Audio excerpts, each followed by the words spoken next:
Israel-Iran tensions, ang mga pinag-ugatan ng kanilang salungatan. Ang mga tensyon sa pagitan ng Israel at Iran ay tumataas ng maraming taon na nailalarawan sa pamamagitan ng isang komplikadong halo ng geopolitikal, militar, at ideolohikal na mga kadahilanan.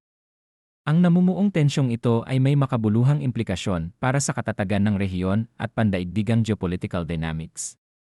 Narito ang ilang mahahalagang aspeto na dapat isaalang-alang. Isa, konteksto ng kasaysayan. Long-standing rivalry, ang salungatan ay nag-ugat sa 1979 Iranian Revolution, na nagtatag ng isang teokratikong rehimen na sumasalungat sa Israeli statehood at tinitingnan ang Israel bilang isang pangunahing kaaway. Proxy conflicts, sinusuportahan ng Iran ang mga grupo tulad ng Hezbollah sa Lebanon at Hamas sa Gaza na nakikipagtunggalian sa militar ng Israel. Dalawa, mga alalahaning nukleyar. Programang nukleyar, ang mga ambisyong nukleyar ng Iran ay naging isang pangunahing punto ng mananatili.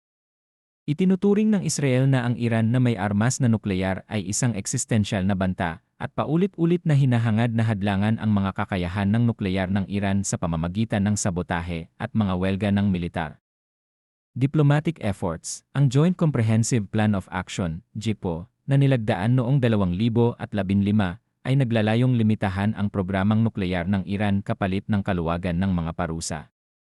Gayunpaman, ang pag-alis ng United States of America mula sa kasunduan noong 2018 sa ilalim ni Pangulong Trump at ang mga kasunod na paglala ay nagpalala ng tensyon.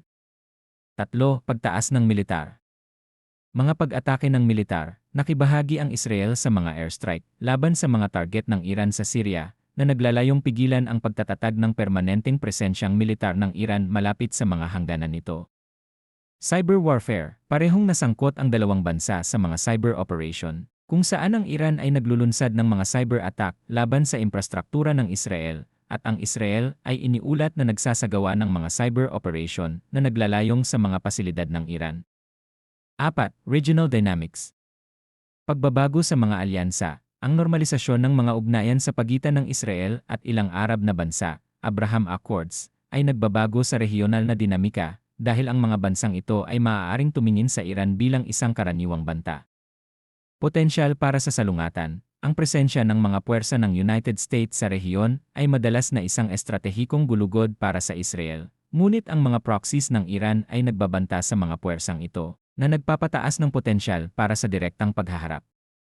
5. Konklusyon. Ang tensyon ng Israel-Iran ay patuloy na tumitindi, na hinimok ng mga makasaysayang karaingan, mga pagkakaiba sa ideolohiya, at mga estratehikong kalkulasyon. Ang potensyal para sa salungatan ay pinagsasama ng mga alalahanin sa paglaganap ng nukleyar, mga alyansa sa rehiyon, at patuloy na mga operasyong militar. Kung walang mga diplomatikong inisyatiba o mga pagbabago sa diskarte, ang sitwasyon ay nanganganib na umakyat sa mas malawak na tunggalian, na nakakaapekto hindi lamang sa gitnang silangan kundi pati na rin sa pandaigdigang seguridad.